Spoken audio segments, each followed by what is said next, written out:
Bueno, buenos días, buenas tardes, buenas noches. Mi nombre es José Rojas. Noli Ruiz, Adriana Cancel. Bienvenido a Biología Molecular Podcast. Hoy vamos a estar hablándoles sobre un artículo subido por la profesora Miriam que se titula Stem and Predator Cell Proliferation are independently regulated by cell type specific D genes. Cycling D genes. Es que es largo el título.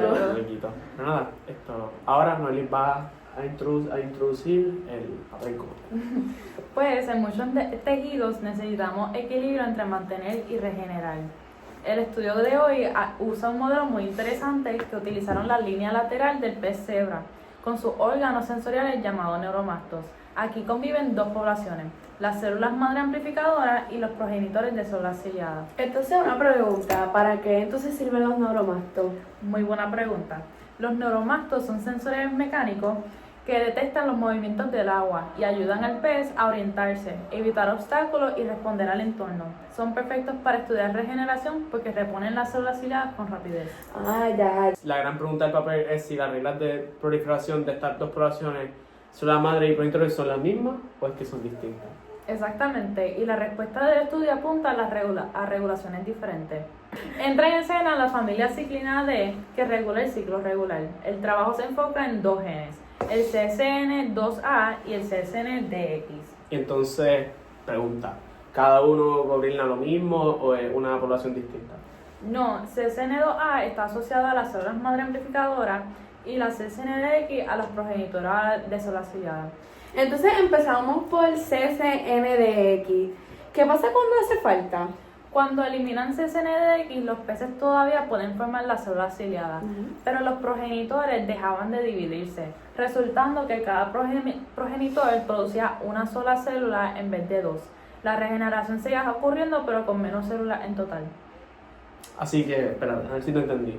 Lo que me estás diciendo es que el CSN-DX impulsa esta edición extra de los progenitores que duplica la producción. Exactamente. Entonces, ¿qué pasa ahora con CSN2A?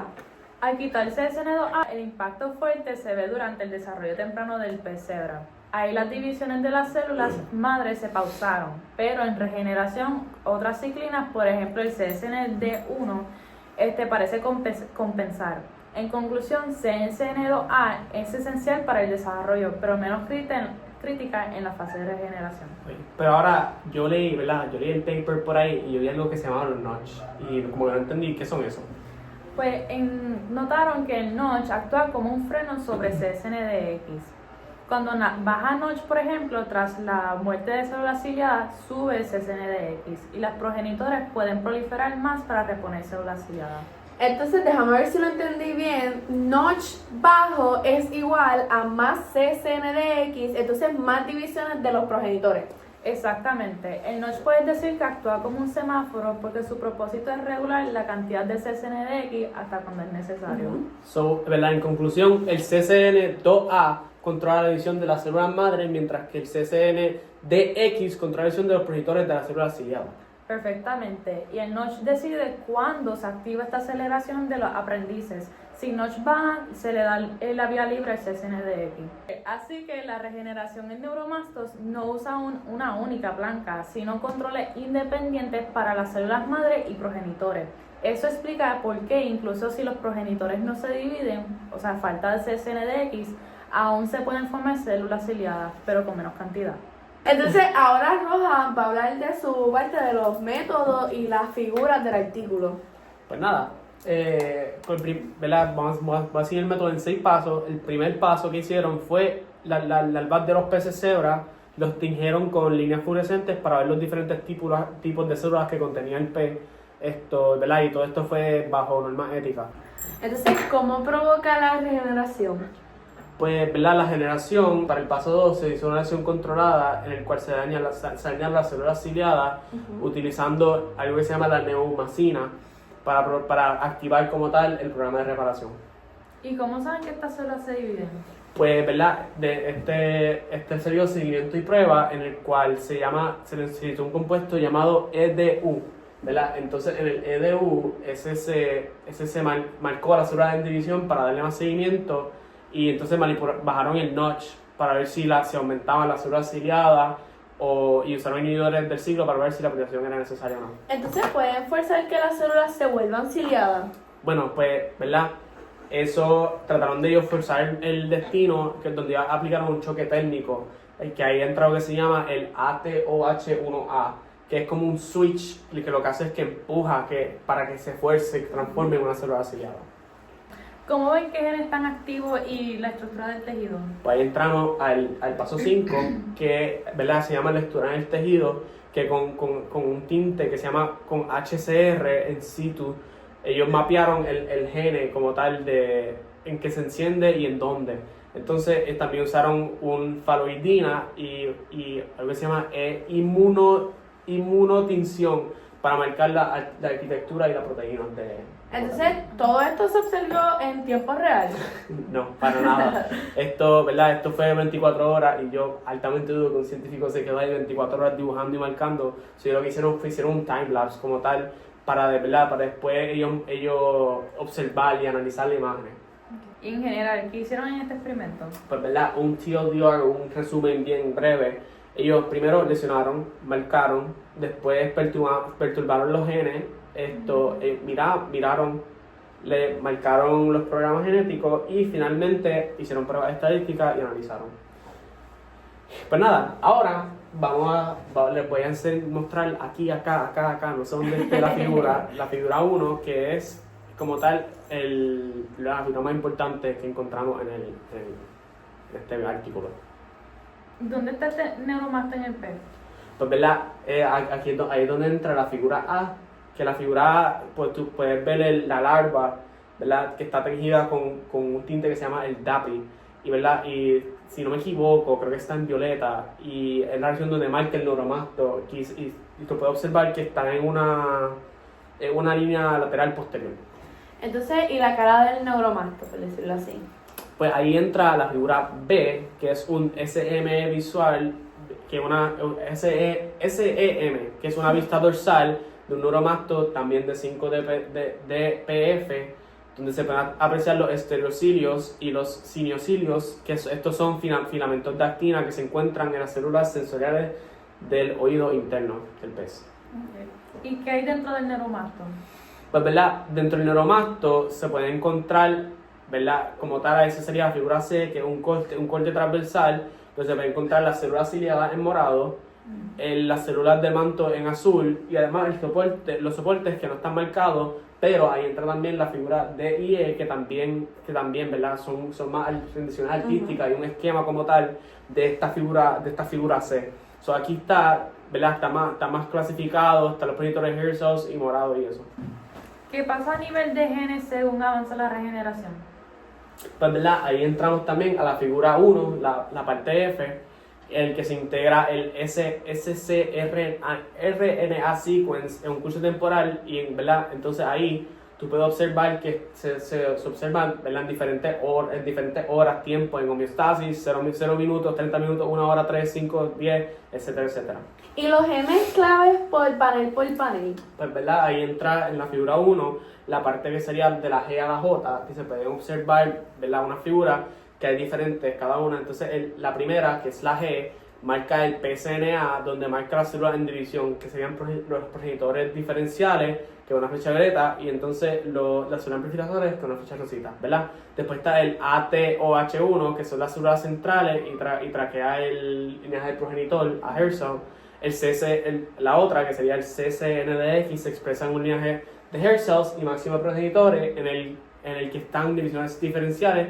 Y finalmente el CCN2A, que es más amplio, pero máximo en la población amplificadora y ausente del linaje de hair cells. Y pues, ¿verdad?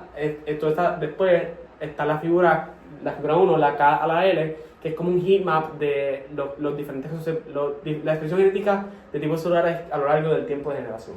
Entonces, ¿hay imágenes que verifiquen estos patrones y eso? Pues sí, básicamente esa tabla acá fue la que se puede observar como tal en la M a la U. Y en resumen, ¿qué nos dice esta figura? Pues, ¿verdad? Esta figura 1, realmente lo que nos dice es que existen dos programas coordinados. Mientras el CCN2A domina en las células amplificadoras de los polos, mientras que el CCNDX acompaña a los progenitores que siguen el linaje hacia hair cells. Entonces la expresión cambia drásticamente a lo largo del tiempo. Entonces, ¿verdad? Aquí termino con mi parte, ahora se lo dejo a Adriana. Pues nada, yo les voy a hablar como que la importancia de este artículo en el sentido de aspectos de la ciencia y les voy a decir específicamente sus discusiones antes de ir a más detalles. Pues en la línea lateral de pesebre, la proliferación de los hair cells y de las células madre amplificación están reguladas por las ciclinas distintas, lo que es el CCNDX y CCN2A. Esto nos dice que cada población celular tiene su propia regulación independiente. O sea, no todas las células siguen la misma regla para dividir. Exacto. Además, a diferencia de la diferenciación que puede ocurrir sin división celular, para establecer la polaridad normal de los hair cells se necesita la proliferación.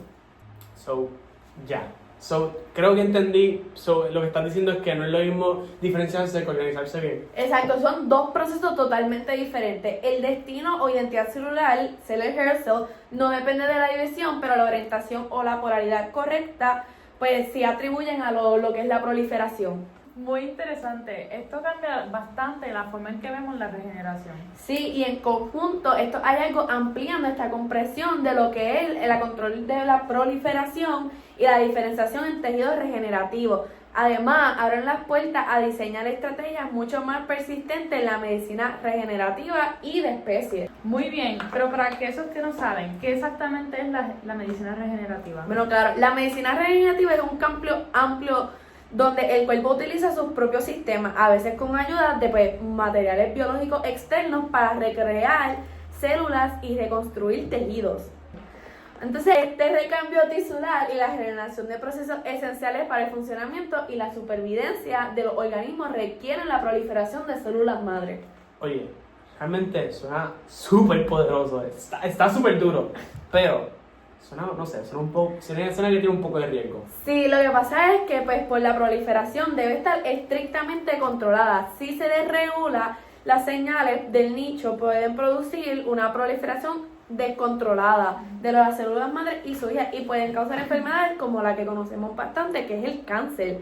A pesar de la importancia de las células madres que se dividen simétricamente y proviene para el mantenimiento y la regeneración de los tejidos, hasta ahora no se había explorado mucho esta área y la regulación de cómo se forma diferente en cada población. Oye, pero entonces, ¿qué demuestra este artículo? Bueno, este artículo demuestra que la proliferación de células madre y la progenitora de la línea lateral del pesebre está regulada de manera independiente.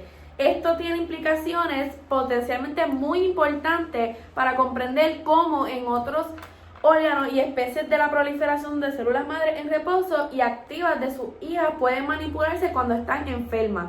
Además, mostraron que la proliferación de los progenitores de células sensoriales conducen a defectos en polaridad de estas células a través de la pérdida de gen HES2, un gen que hasta ahora no se había implicado en la polaridad de las células sensoriales. Wow, o sea, no solo descubrieron mecanismos, sino también un gen implicado en algo que no sabíamos. Súper relevante. Adriana, ¿qué nos da una conclusión antes de irnos? Bueno, en conclusión, la proliferación de las células madre y progenitoras están descopladas y reguladas por genes distintos como el CCN2A versus el CCNDX. La regeneración de las células ciliadas pueden ocurrir sin división de progenitores, pero con menos células y pues un poquito de defecto en su organización. Es como un trade-off. Entonces, en su metodología utilizaron el pez cebra como el pez de estudio y diferentes técnicas como el sRNA, el HCR, el STIDU, el EDU y el CRISP.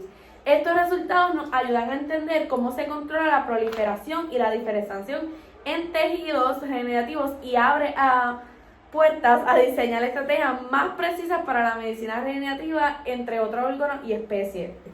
Súper claro, Adriana. Gracias a ti y a Roa por compartir toda esta información. Gracias a ti también por brindarnos esta información. Bueno, gente, hasta la próxima. Con esto terminamos el episodio de hoy. Bye. Bye.